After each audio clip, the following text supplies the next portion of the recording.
Hello and welcome to this tutorial on area.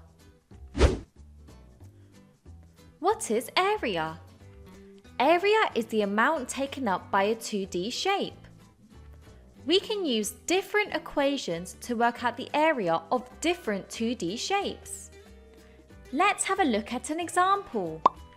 What is the area of the square? Using a square grid to help us, and the equation for the area of a square, which is simply length times width, we can work out the area of this square, which is 5 squares multiplied by 5 squares, giving an area of 25 squares squared. The squared value, or the small 2 at the top, is because 2 squares are multiplied together. Okay, let's look at the equations to work out the area of some other shapes. We know that the area of a square is length times width. But what about the area of a rectangle? Quite simply, its area is also length times width.